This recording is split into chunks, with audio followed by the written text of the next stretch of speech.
Mijn contract caduca per 1 juni, dus 31 de mei está mi último dia. Naturalmente me tenho que uma dia nang de vakantie como tinha ding.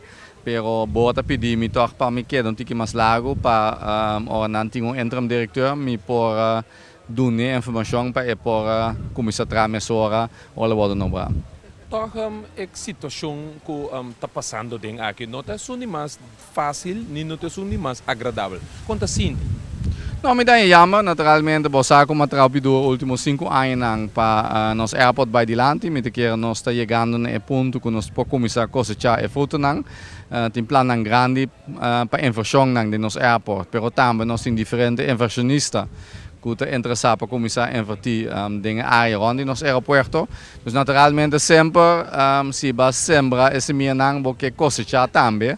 Per realidade outro, então, a mim sigue by outro caminho hoje, me tenho confiança de mim mesmo, me quero mostrar tu caminho como por, dus me lo outro trabalho outro caminho.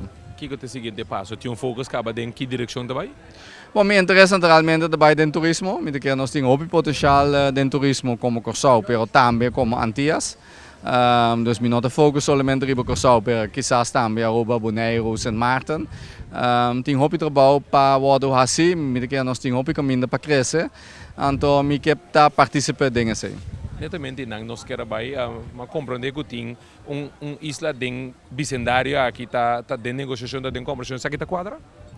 Sí, pero nos lagete aqui, por sobra bom, não tenho papi demasiado para que não tenha problema. Dus nós estamos bezig, nós estamos conversando, pero para mim toda opção está abrir. Nós estamos aqui 2-3 lunas onde nós chegamos. A conversação aqui está em área de airport, aviação ou sector turismo. Sector turismo, lá nós temos na sector turismo, sim.